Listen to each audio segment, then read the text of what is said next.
Hi, welcome to YP Education Trick Channel.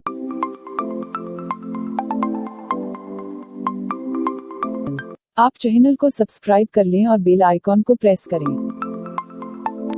आप हमारी video को लाइक, कमेंट और दोस्तों में शेयर करें। थैंक्स।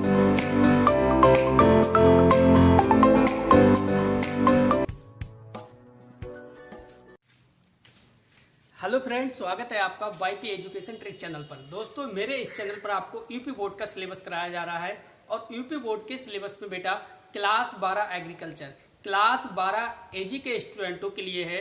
क्लास 12 एग्रीकल्चर के स्टूडेंट, चाहे जूलॉजी हो चाहे आपकी केमिस्ट्री हो, जूलॉजी और केमिस्ट्री मेरे चैनल पर कराई जा रही है, लेकिन इस टाइम आपकी चल रही है जूलॉजी।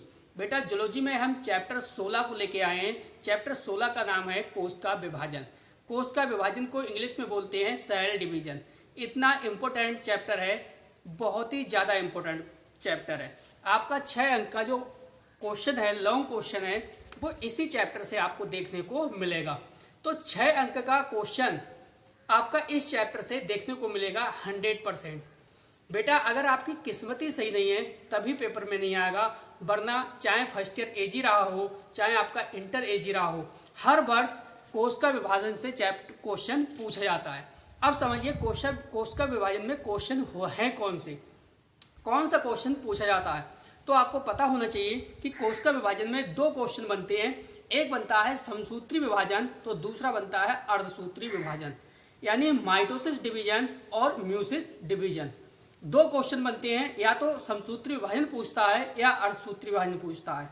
इसी प्रकार से चाहे वो समसूत्री और अर्धसूत्री विभाजन में अंतर पूछ ले आपसे, या क्वेश्चन पूछ सकता है समसूत्री विभाजन का महत्व या अर्धसूत्री विभाजन का महत्व। लेकिन सबसे बड़ी खुशखबरी इस बार आपके लिए है 2020 और 2021 के स्टूडेंटों के लिए।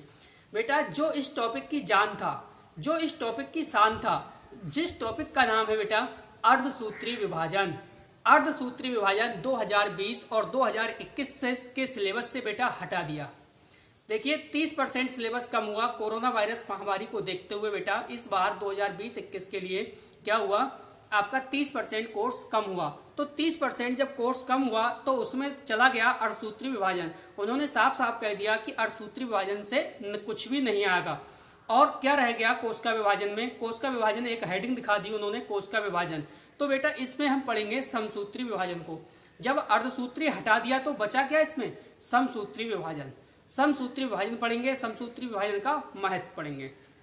तो बेटा आपको बताना चाहूंगा, देखिए आप मेरे चैनल पे नए हैं या आपने मेरे चैनल को सब्सक्राइब कर लिया है।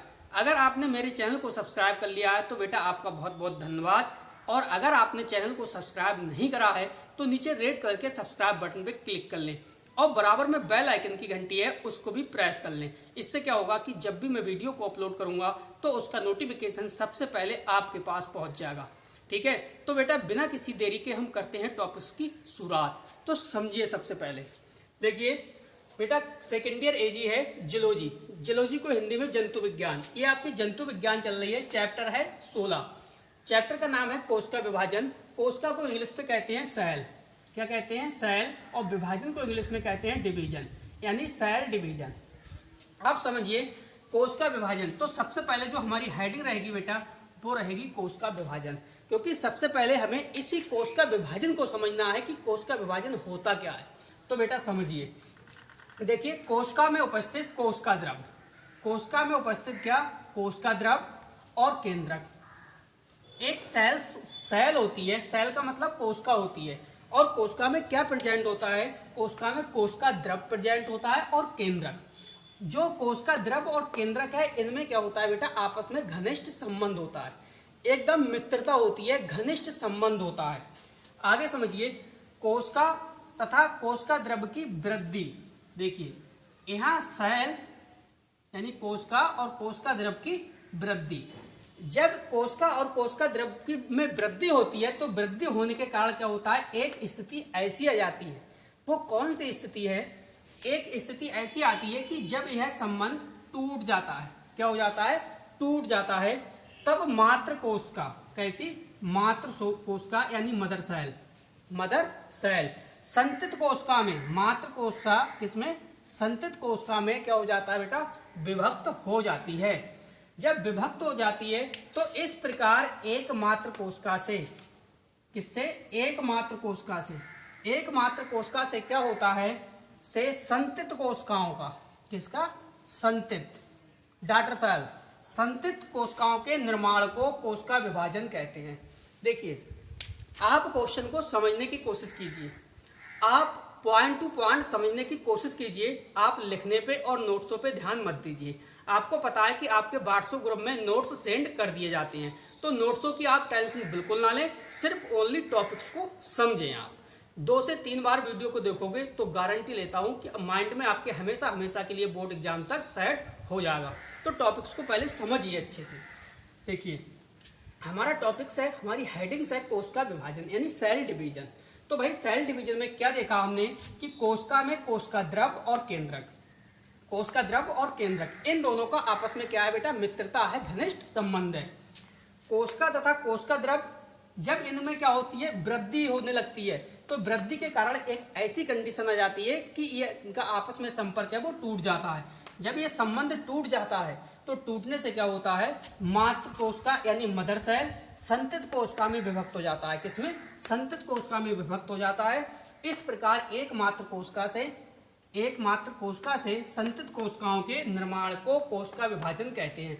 तो बेटा आपने कोशिका विभाजन समझ लिया, चलिए चलते हैं आगे की ओर। चलिए बेटे आगे समझिए। देखिए, अब हमारी जो हेडिंग्स है वो आएगी बेटा समसूत्री विभाजन। क्या है? समसूत्री विभाजन। समसूत्री विभाजन को इंग्लिश में बेटा कहते हैं माइटोसिस। तो सबसे पहले हम समसूत्री विभाजन को जानेंगे यानी माइटोसिस को जानेंगे। तो समझिए, देखिए बेटा माइटोसिस क्या है? माइटोसिस की हिंदी क्या है? समसूत्री विभाजन। यानी माइटोसिस शब्द का प्रयोग किसने करा? फ्लेमिंग ने। कौन वैज्ञानिक है बेटा? फ्लेमिंग। यानी माइटोसिस शब्द का जब प्रयोग करा वो किसने करा? फ्लेमिंग ने। तो 1 मार्क्स का आपसे पूछा जा सकता है कि माइटोसिस शब्द का प्रयोग किसने किया, तो आपको ध्यान रखना है कौन है? वैज्ञानिक फ्लेमिंग। आगे क्या बताना है? देखिए, उन्होंने क्या कहा कि कोशिका विभाजन का नाम माइटोसिस रखा। किसने रखा कोशिका विभाजन का नाम माइटोसिस? फ्लेमिंग ने। आगे, जिसका अर्थ है धागों की तरह निर्माण, धागों की तरह निर्माण।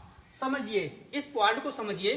देखिए, माइटोसिस का मतलब है समसूत्री विभाजन। समसूत्री विभाजन का प्रयोग किसने करा? फ्लेमिंग ने करा।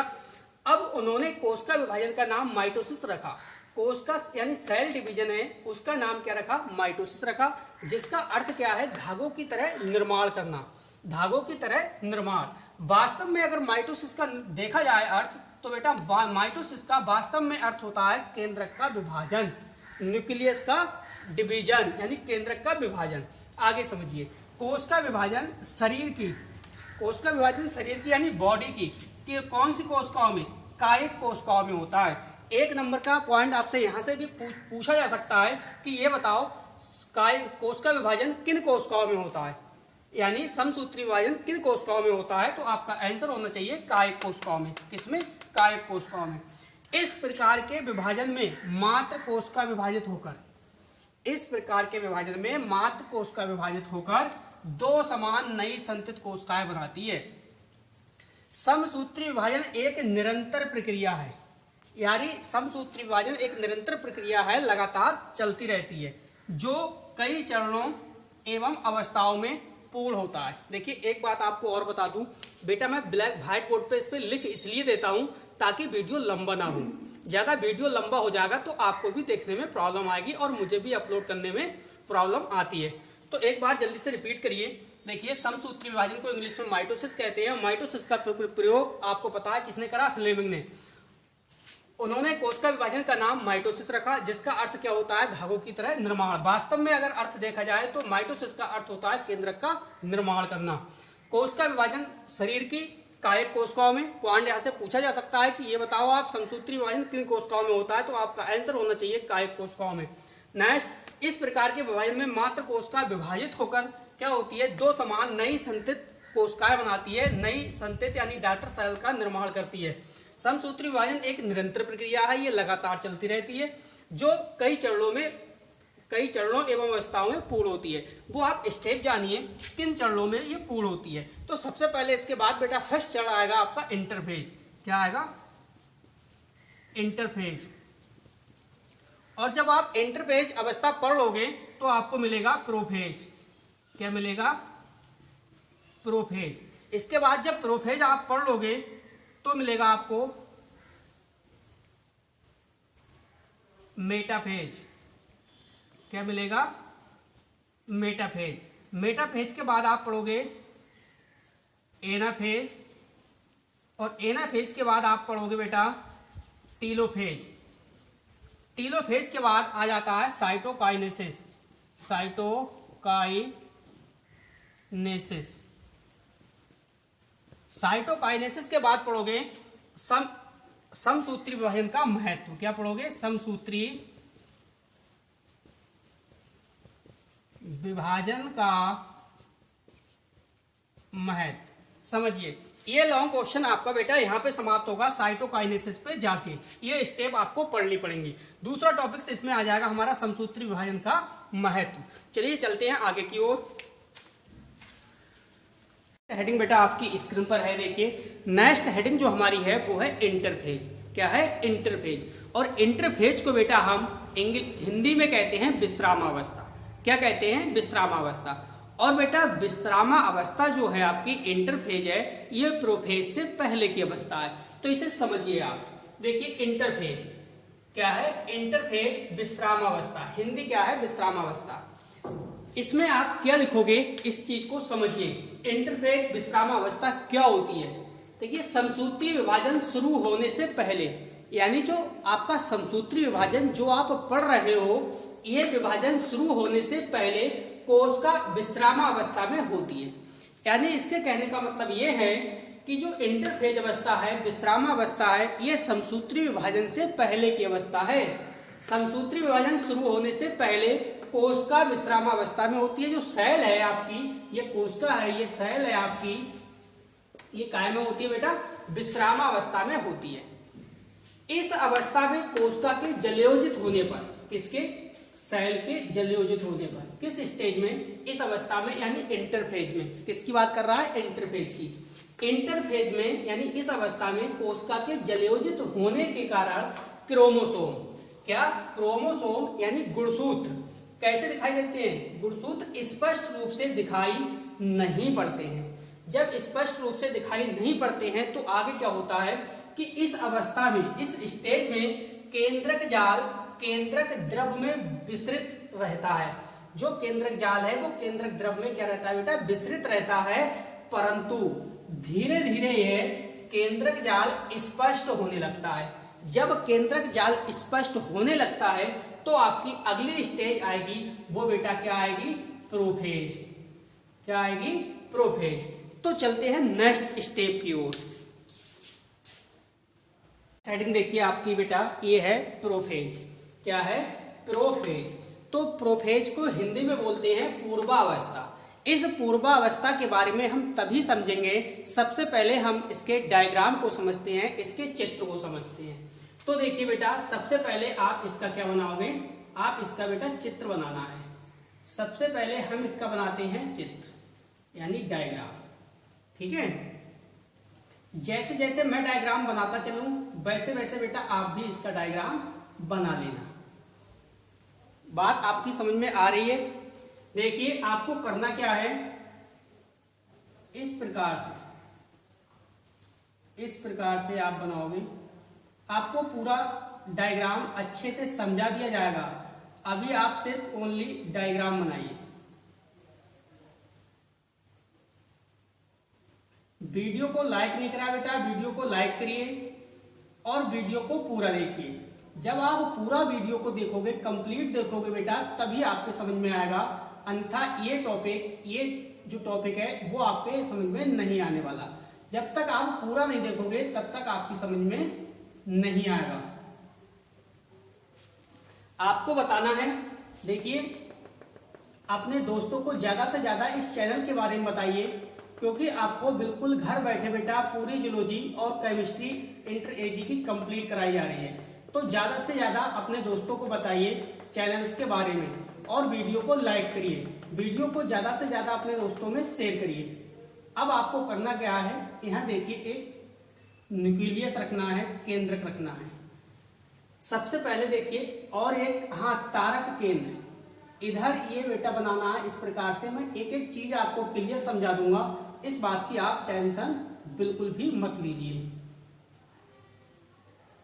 जितना मैं अभी कर रहा हूं उतना आप करते जाइए। डायग्राम इस प्रकार से बनाना है आपको, समझिए आप। देखिए ये बेटा तारक केंद्र है। क्या है? ये आपका तारक केंद्र है। अलग आप क्या लिखोगे? आप लिख सकते हो यहाँ पे अलग होते हुए तारक केंद्र। तारक केंद्र इसे क्या बोलते हैं बेटा? तारक केंद्र बोलते हैं। आगे आप क्या लिखोगे? देखिए क्रोमोसोम। ये आपका जो पूरा है, ये आपका पूरा क्या है बेटा? क्रोमोसोम है। देखिए इधर आपको स्पष्ट दिखाई नहीं देगा, लेकिन मैं इधर लिख दे रहा हूं। क्या है ये? क्रोमोसोम। एक प्रकार से पूरा ये क्या है? क्रोमोसोम है। वास्तव में अगर देखा जाए तो ये 2 क्रोमोटेट्स है। अगर वास्तव में आप देखोगे बेटा तो ये 2 क्या है? क्रोमोटेट्स हैं। 2 क्या है? क्रोमोटेट्स। अब आपको क्रोमोटेट्स और क्रोमोसोम में अंतर बताऊंगा, इस चीज को आप समझिए। देखिए बेटा ये है सेंट्रोमियर। क्या है? सेंट्रोमियर। इस सेंट्रोमियर से ये 2 क्या है आपके? ये है क्रोमोटेट। ये दोनों बेटा क्या है? ये है आपके क्रोमोटेट। ये दोनों क्रोमोटेट मिलके क्या बनाते हैं? ये पूरा क्या बन गया? ये क्रोमोटेट्स दोनों मिलके बनाते हैं बेटा आपका क्रोमोसोम। क्या बनाते हैं? क्रोमोसोम। और जो 2 क्रोमोटेट्स आपस में जुड़े होते हैं, ये किसके द्वारा जुड़े होते हैं? ये बेटा क्या है? सेंट्रोमियर। ये क्या है? सेंट्रोमियर। तो 2 क्रोमोटेट्स किसके द्वारा जुड़े होते हैं? सेंट्रोमियर के द्वारा। इन दोनों क्रोमोटेट्स से क्या बन जाता है बेटा? क्रोमोसोम आपका बन जाता है। आगे समझिए, ये देखिए आपकी केंद्रक कला है। ये वाली है बाहरी लेयर, ये क्या है? केंद्रक कला है। केंद्रक कला। और इसके बाद ये बेटा आपका केंद्रक रहा। क्या है ये? केंद्रक। अब देखिए हम अच्छे से समझेंगे, अच्छे से इसकी थ्योरी को पढ़ेंगे, फिर हम जानेंगे। समझिए आप। क्या आपको स्पष्ट दिखाई दे रहा है? हाँ, अभी तो स्पष्ट आपको दिखाई दे रहा है। समझिए, देखिए हमारी हेडिंग से प्रोफेज। क्या है? प्रोफेज यानी पूर्वा अवस्था। अब ये क्या कह रहा है कि क्रोमेटिन जाल गुणसूत्रों में बढ़ जाता है। इसका फर्स्ट पॉइंट कहने का मतलब है जो क्रोमेटिन जाल है वो गुणसूत्रों में बढ़ जाता है। ये देखिए महन जो आपका क्रोमेटिन जाल है ये घने घना है, ठीक है, काफी घने घने यहाँ क्रोमोसोम होंगे इस प्रकार से। तो ये किस में बटा हुआ होता है बेटा? क्रोमेटिन जाल। कह रहा है कि क्रोमेटिन जाल गुणसूत्रों में बढ़ जाता है, क्रोमोसोम में बढ़ जाता है। जैसा कि ये आ गया आपका क्रोमोसोम, क्रोमोसोम में बढ़ गया, ये क्रोमेटिन जाल था वो। फिर कह रहा है क्रोमोसोम स्पष्ट होने लगते हैं। हाँ बिल्कुल सही बात है बेटा, क्रोमोसोम आपको दूर से ही दिखाई दे रहे हैं, स्पष्ट दिखाई दे रहे हैं। ये देखिए आपने क्रोमोसोम बोल दिया, ये आपका क्रोमोसोम है, क्रोमोसोम है, क्रोमोसोम है। तो क्रोमोसोम आपको स्पष्ट दिखाई दे रहे हैं। इसके बाद बेटा क्या कह रहा है ये कि प्रत्येक क्रोमोसोम 2 क्रोमोटिड्स से बना होता है। बिल्कुल सही बात है। कितने? 2 क्रोमोटिड्स से। ये आप लिख सकते हो 2 क्रोमोटिड्स। कितने? 2 क्रोमोटिड्स। देखिए ये बेटा क्रोमोटिड्स हैं। ये आपके जो आपको ये नजर से आ रहा है चीज, ये क्रोमोटिड्स है, ये क्रोमोटिड्स है। तो 2 क्रोमोटिड्स से मिलके बनता है कौन? क्रोमोसोम। आपने देखा और यहाँ पे भी स्पष्ट है कि क्रोमोसोम स्पष्ट दिखाई देते हैं, बिल्कुल स्पष्ट दिखाई दे रहे हैं। प्रत्येक क्रोमोसोम, हर क्रोमोसोम 2 क्रोमोटिड्स से बना होता है, जैसा कि मैंने यहाँ अभी आपको बताया था। दोनों सेंट्रोमियर द्वारा जुड़े होते हैं, बिल्कुल सही बात है। ये देखिए क्रोमोसोम है किसके द्वारा? सेंट्रोमियर। ये देखिए सेंट्रोमियर है, ये आपका सेंट्रोमियर है। तो क्रोमोटिड्स किसके द्वारा? सेंट्रोमियर के द्वारा जुड़े रहते हैं। आगे समझिए, देखिए केंद्रक कला। केंद्रक कला का मतलब ये देखिए आपका दे रखा है केंद्रक कला, ये केंद्रक कला है। इसके बाद केंद्रक, इसके बाद केंद्रक यानी न्यूक्लियस, ये आपका केंद्रक है। केंद्रक कला और केंद्रक का धीरे धीरे गायब हो जाता है। जैसे जैसे प्रोसेस आगे बढ़ेगा वैसे वैसे ये केंद्रक और केंद्रक कला दोनों गायब हो जाता है। केंद्रीय तंतु बनने लगते हैं। आगे वाले स्टेप में क्या है, केंद्रीय तरकु भी बनने लगेंगे। तो बेटा ये डायग्राम आपका किसका रहा, प्रोफेज का। आप लिखोगे प्रोफेज, आपकी प्रोफेज स्टेज कंप्लीट हो गई। अब प्रोफेज के बाद क्या आएगी बेटा, मेटाफेज। अब जो अगली प्रोसेस आएगी वो आएगी आपकी मेटाफेज। चलिए चलते हैं आगे की ओर। बेटे नेक्स्ट बेटा हमारी है मेटाफेज। क्या है, मध्य अवस्था। इस मेटाफेज को सबसे पहले हम इसके डायग्राम को समझेंगे। तो बेटा सबसे पहले इसका आपको क्या बनाना पड़ेगा, आपको इसका डायग्राम बनाना पड़ेगा। तो देखिए इस प्रकार से आप इसका बनाओगे डायग्राम, समझ रहे हो। Metaphase stage. अब सबसे पहले दो पोलों पे आप तारक केंद्र को बनाइए। क्या है ये, तारक केंद्र। एक ये है और एक इस साइड, आमने सामने बिल्कुल। आपने तारक केंद्र बना दिया। अब आपको क्या दिखाना है इसमें, टैक्टाइल तंतु दिखाने हैं। क्या, ये देखिए आपके टैक्टाइल क्या है, तंतु है। इस प्रकार से, इस प्रकार से बनाओगे, ये हो जाएंगे आपके क्या है बेटा, टैक्टाइल तंतु। वीडियो को लाइक नहीं करा तो बेटा वीडियो को लाइक करिए और वीडियो को अपने दोस्तों में भी शेयर करिए। वीडियो को पूरा देखोगे तभी आपके समझ में अच्छे से आएगा। इस प्रकार से आप क्या बनाओगे, टैक्टाइल बनाओगे। इसके बाद आप क्या बनाओगे, क्रोमोसोम। क्या बेटा,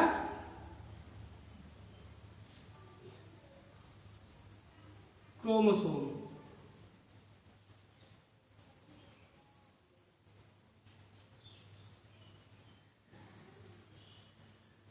वीडियो को लाइक नहीं कराया तो प्लीज वीडियो को लाइक करिए।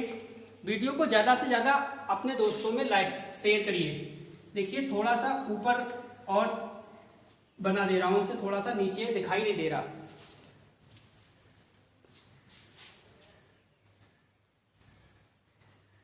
अब दिखाई दिया। चलिए, बच्चे कह रहे हैं यस। तो देखिए यहां पे मैं तारक केंद्र बना दे रहा हूं। अब बेटा चेक करिए क्या आपको दिखाई दे रहा है। हाँ, अब दिखाई देने लगा। चलिए यहां से अब ये बेटा टैक्टाइल तंतु हैं, ये टैक्टाइल तंतु हैं आपके, ये इस प्रकार से। अब आपको बताना है, ये देखिए तारक केंद्र, आपको तारक केंद्र के बारे में नॉलेज है। तारक केंद्र, तारक केंद्र के बाद देखिए टैक्टाइल तंतु हैं। ये बेटा आपके टैक्टाइल तंतु हैं,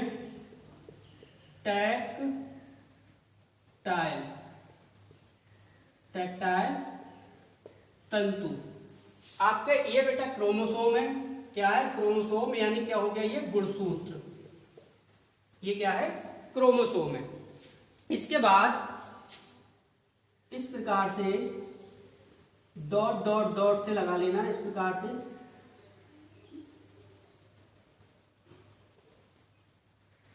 बेटा वीडियो को पूरा देखना, बिल्कुल लास्ट तक देखना, तभी ये टॉपिक समझ में आएगा।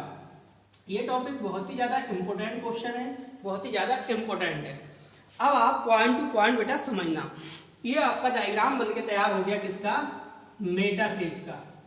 किसका बेटा, मेटाफेज। समझिए, देखिए मेटाफेज में कह रहा है इस स्टेज में निम्न परिवर्तन होते हैं। कौन कौन से परिवर्तन होते हैं वो समझिए। देखिए जो गुणसूत्र है आपका, गुणसूत्र को इंग्लिश में क्रोमोसोम बोलते हैं। क्रोमोसोम टैक्टाइल तंतुओं से, किससे, ये क्रोमोसोम है, इससे टैक्टाइल तंतु कौन से हैं, ये बेटा आपके टैक्टाइल तंतु हैं। ये वाले टैक्टाइल तंतु, ये टैक्टाइल तंतु हैं जो इस प्रकार से आपने इधर से इधर लगाए हैं। ये टैक्टाइल तंतुओं से अपने सेंट्रोमियर के द्वारा, किसके द्वारा, सेंट्रोमियर। ये देखिए आपका सेंट्रोमियर है, ये सेंट्रोमियर है जिससे क्रोमोटेट्स जुड़े हुए हैं। सेंट्रोमियर के द्वारा जुड़ जाते हैं। सेंट्रोमियर दो भागों में बढ़ जाता है। क्या, सेंट्रोमियर जो है वो दो भागों में बढ़ जाता है। आपने फर्स्ट पॉइंट को समझ लिया, फिर से समझिए बेटा। क्रोमोसोम टैक्टाइल तंतुओं से, आपने देखा ये क्रोमोसोम है, ये क्या है, टैक्टाइल तंतु है। ये आपके टैक्टाइल तंतु है, ये और ये टैक्टाइल तंतुओं से सेंट्रोमियर के द्वारा, किसके द्वारा, सेंट्रोमियर के द्वारा जुड़ जाते हैं। सेंट्रोमियर दो भागों में बढ़ जाता है। सेकंड पॉइंट समझिए, देखिए क्रोमोसोम क्या कह रहा है, क्रोमोसोम स्पेंडल की मध्य रेखा पर, क्रोमोसोम स्पेंडल की कैसी मध्य रेखा पे। अब स्पेंडल किसे बोल रहा है, ये देखिए स्पेंडल है आपका, ये स्पेंडल है, ये आपकी ये स्पेंडल की मध्य रेखा पर व्यवस्थित हो जाते हैं। अब आप समझिए, ये कह सकते हो आप टैक्टाइल तंतु की मध्य रेखा पर, टैक्टाइल तंतु की मध्य रेखा पर यानी बीचों बीच में। तो स्पेंडल की मध्य रेखा पर व्यवस्थित होते हैं, मध्य का मतलब है बीच में। देखिए ऊपर से भी इतना गैप आपने ले लिया और नीचे से भी आपने इतना गैप ले लिया, यानी ये क्रोमोसोम है, ये बीचों बीच में है। तो क्रोमोसोम स्पेंडल की मध्य रेखा पर क्या हो जाते हैं, व्यवस्थित हो जाते हैं। थर्ड पॉइंट समझिए, क्रोमोसोम की दोनों क्रोमोटेट्स, यानी ये क्रोमोसोम है, ये आपका क्रोमोसोम है और ये आपका क्या है बेटा, क्रोमोटेट्स है, ये आपके क्रोमोटेट्स है। तो वो कह रहा है कि क्रोमोसोम के दोनों क्रोमोटेट्स के बीच क्या होता है, प्रतिकर्षण उत्पन्न हो जाता है। यानी प्रतिकर्षण का मतलब है, ये आपका तारककाय है, ये तारककाय है, तारककाय एक अपने ऊपरी ध्रुव पर है, दूसरा नीचे ध्रुव पे है। ये तारककाय आमने सामने, बिल्कुल सामने होने चाहिए, आमने सामने, दाएं बाएं नहीं हटे होने चाहिए। अब ये इसने क्या कहा कि क्रोमोसोम की दोनों क्रोमोटेट्स के बीच प्रतिकर्षण उत्पन्न हो जाता है, आपस में एक दूसरे की कोई और एक दूसरे से दूर की ओर खींचने लगते हैं। प्रतिकर्षण का मतलब है एक दूसरे से जस्ट अपोजिट। अगर ये क्रोमोसोम ऊपर की तरफ और नीचे की तरफ, ठीक है, क्रोमोसोम की दोनों क्रोमोटेट्स के बीच प्रतिकर्षण, देखिए एक तो होता है आकर्षण, आकर्षण और प्रति आकर्षण में दोनों में अंतर है। प्रतिकर्षण में क्या हो जाएगा, अपनी अपनी तरफ ये ध्रुव की ओर चले जाएंगे, कौन, क्रोमोसोम, ये चला जाएगा ऊपर की ओर और कुछ नीचे की ओर, जो आगे की स्टेप में आएंगे। मेटाफेज हमने पढ़ लिया, प्रोफेज पढ़ लिया, इसके बाद बेटा हम पढ़ेंगे अब एनाफेज। क्या हेडिंग पढ़ेंगे हम, एनाफेज। सबसे पहले हमने पढ़ा इंटरफेज, उसके बाद पढ़ा आपका प्रोफेज, इसके बाद पढ़ा हमने मेटाफेज और अब पढ़ेंगे एनाफेज, और एनाफेज के बाद आएगा आपका टीलोफेज। चलिए चलते हैं नेक्स्ट आगे की तरफ, चलते हैं नेक्स्ट हेडिंग्स की तरफ। देखिए अगली हेडिंग से हमारी वो है एनाफेज। क्या है, एनाफेज। एनाफेज को हिंदी में कहते हैं पश्चावस्था। क्या कहते हैं, पश्चावस्था, एनाफेज। तो सबसे पहले बेटा हम इसके डायग्राम को समझेंगे। किसे, इसके डायग्राम यानी चित्र को समझेंगे।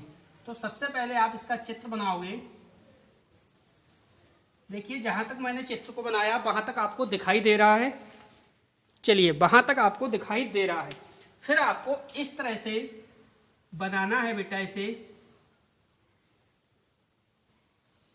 इस प्रकार से, ठीक। और वही आपको क्या करना है, पहले आपको तारककाय बनाना है दोनों पोलों पे, दोनों ध्रुवों की ओर। एक आप यहां तारककाय बनाइए और जस्ट इसके सेंटर में, जस्ट इसके नीचे, बिल्कुल ये देखिए तारककाय बनके तैयार हो गया। अब आपको क्या करना है, अब आपको बेटा टैक्टाइल तंतु दिखाने हैं। क्या दिखाना है इसमें, टैक्टाइल तंतु। ये देखिए आपने दिखा दिए टैक्टाइल तंतु। इस प्रकार से आपको टैक्टाइल तंतु दिखाना है। टैक्टाइल तंतु के बाद देखिए आपको क्रोमोसोम इसमें रिप्रेजेंट करना है, इसमें आपको क्रोमोसोम रिप्रेजेंट करना है। क्रोमोसोम दिखाइए आप, यहां आपने क्रोमोसोम दिखा दिया। इसके बाद आपको क्या करना है, टॉपिक्स को पूरा समझिए। देखिए ये आपके क्रोमोसोम है। आपकी स्टेज क्या है, एनाफेज। डायग्राम आपका बेटा एनाफेज का बनके तैयार हो गया, एनाफेज का डायग्राम बनके तैयार हो गया। अब आप आराम से समझिए एनाफेज के बारे में, एनाफेज की थ्योरी के बारे में।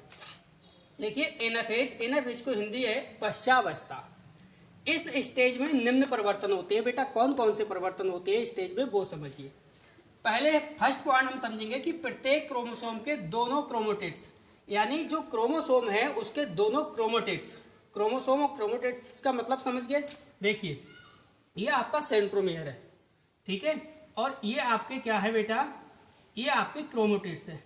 ये आपके दो क्या बन गया, क्रोमोटेट्स, और दो क्रोमोटेट्स, ये पूरा क्या बन गया, क्रोमोसोम।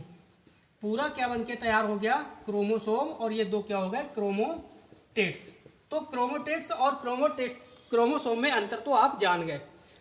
तो ये वही कह रहा है कि प्रत्येक क्रोमोसोम के दोनों क्रोमोटेट्स टैक्टाइल तंतुओं के द्वारा, किसके, टैक्टाइल, ये आपके क्या है बेटा, टैक्टाइल तंतु हैं, टैक्टाइल तंतु हैं। और आपको पता है ये क्या है, तारककाय हैं। क्या, तारककाय। आपने देखा कि प्रत्येक क्रोमोसोम के दोनों क्रोमोटिड्स, क्या, दोनों क्रोमोटिड्स टैक्टाइल तंतुओं के, यानी जो आपके ये टैक्टाइल तंतु हैं, ये आपके टैक्टाइल तंतु हैं, ये आपके टैक्टाइल तंतु हैं। इन टैक्टाइल तंतु के सिकुड़ने से टैक्टाइल तंतु क्या हुए, दोनों ध्रुवों के ओर खिसकने लगे, यानी ये वाले टैक्टाइल तंतु नीचे की ओर जाने लगे और ये वाले ऊपर की ओर सिकुड़ने लगे। ये अपने अपने ध्रुवों की ओर क्या हुआ, सिकुड़ने लगे। कौन, टैक्टाइल तंतु। टैक्टाइल तंतुओं के सिकुड़ने से क्या हुआ, विपरीत ध्रुवों की ओर खींचने लगे। समझिए पूरा पॉइंट। देखिए, प्रत्येक क्रोमोसोम के दोनों क्रोमोटिड्स टैक्टाइल तंतुओं के सिकुड़ने से विपरीत ध्रुवों की ओर खींचने लगे। बिल्कुल बिल्कुल बात सही है। देखिए, प्रत्येक क्रोमोसोम के जो क्रोमोटिड्स हैं वो टैक्टाइल तंतुओं के, जो बेटा ये टैक्टाइल तंतु है, जब टैक्टाइल तंतु अपनी अपनी ध्रुवों की ओर जब सिकुड़ा, यानी ये वाला टैक्टाइल तंतु नीचे की ओर और ये वाला ऊपर की ओर, विपरीत ध्रुवों की ओर आपस में खींचने लगे। किसके कारण, टैक्टाइल तंतु के सिकुड़ने के कारण। दूसरा पॉइंट समझिए। देखिए, सेंट्रोमियर वाला भाग विपरीत ध्रुव की ओर पहले खिसकता है। अब आपको इस पॉइंट को भी ध्यान रखना पड़ेगा कि सेंट्रोमियर्स वाला भाग विपरीत ध्रुव की ओर सबसे पहले खिसकता है। बेटा हमने देखिए इंटरफेज पढ़ ली, इंटरफेज के बाद प्रोफेज पढ़ ली, मेटाफेज पढ़ ली, एनाफेज पढ़ ली। अब बेटा हम हेडिंग क्या पढ़ेंगे, टीलोफेज। बेटा वीडियो को ज्यादा से ज्यादा शेयर करिए और वीडियो को लाइक करके जाइए। चलते हैं टीलोफेज स्टेज की तरफ। बेटे नेक्स्ट हमारी हेडिंग है वो है टीलोफेज। क्या है बेटा, टीलोफेज। इस टीलोफेज को हिंदी में कहते हैं अंत्यावस्था। क्या कहते हैं, अंत्यावस्था। तो बेटा इसकी देखिए थ्योरी को समझने से पहले सबसे पहले हम डायग्राम को समझेंगे, इसके चित्र को समझेंगे। बेटा इस प्रकार से आप इसका चित्र बनाओगे, इस प्रकार से चित्र अच्छे से बनाओगे आप, तभी आपको अच्छे से बेटा मार्क्स मिलेंगे। तो चित्र बनाने में कोई भी मिस्टेक नहीं करिएगा, आप चित्र को अच्छे से बनाइएगा। इस प्रकार से आप डायग्राम तैयार करोगे। आपने देखा कि इसमें बेटा तारककाय होता है दोनों ध्रुवों की ओर। तो हाँ, आपने इस तारककाय को बना लिया। इसके जस्ट सामने नीचे की ओर फिर आपको क्या बनाना है, तारककाय। एक सेकेंड, थोड़ा सा ऊपर करके इस प्रकार से आपने क्या बना लिया, तारककाय। तारककाय बनाने के बाद अब आपको एक बनाना है केंद्रक कला। किस प्रकार से, इस प्रकार से केंद्रक कला। इसमें क्रोमोसोम आपको दिखाने हैं, क्रोमोसोम। इस प्रकार से इसमें क्या दिखाना है आपको, क्रोमोसोम। ये क्रोमोटिन जाल का रूप ले लेता है यहाँ पे आके। और आपको इसमें बेटा एक क्या दिखाना पड़ेगा, केंद्रक। क्या, ये केंद्रक है। थोड़ा सा बड़ा कर दे रहा हूं डायग्राम, तब आपके ज्यादा समझ में आएगा। ये केंद्रक,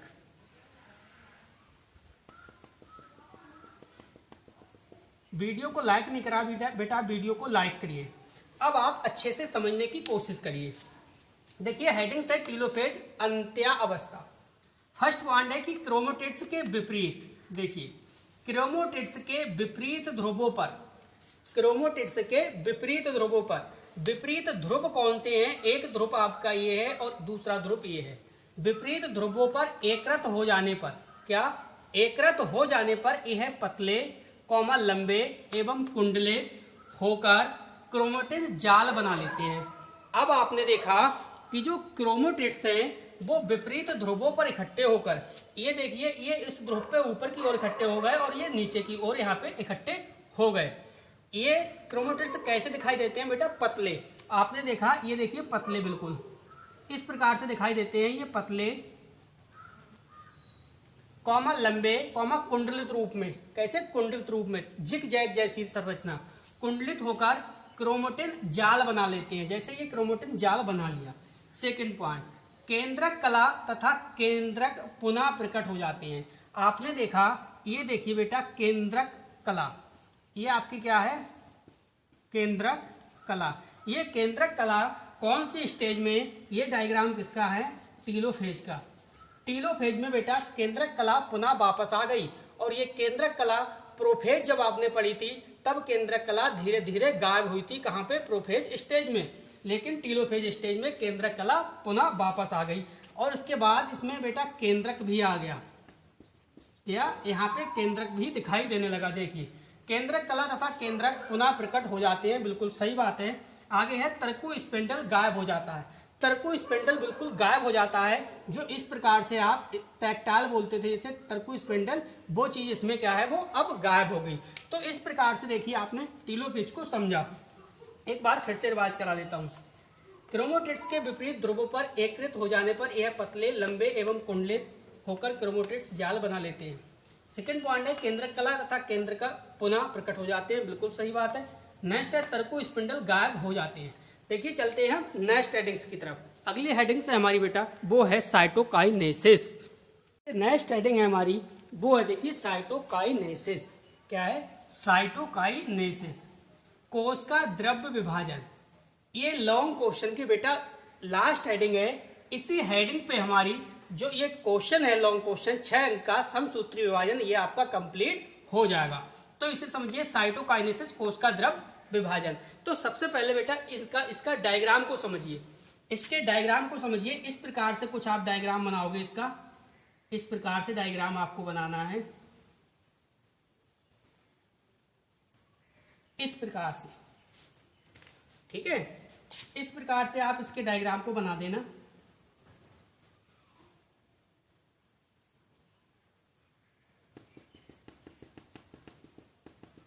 वीडियो को दोस्तों सभी दोस्तों में अपने शेयर करिए, हर जगह वीडियो को शेयर करिए ज्यादा से ज्यादा।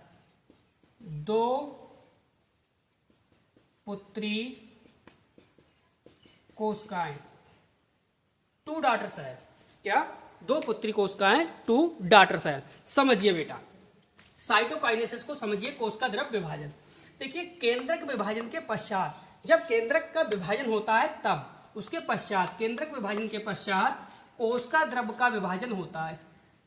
मेरी बात को समझिए, केंद्रक विभाजन के पश्चात क्या होता है, कोश का द्रव्य विभाजन होता है।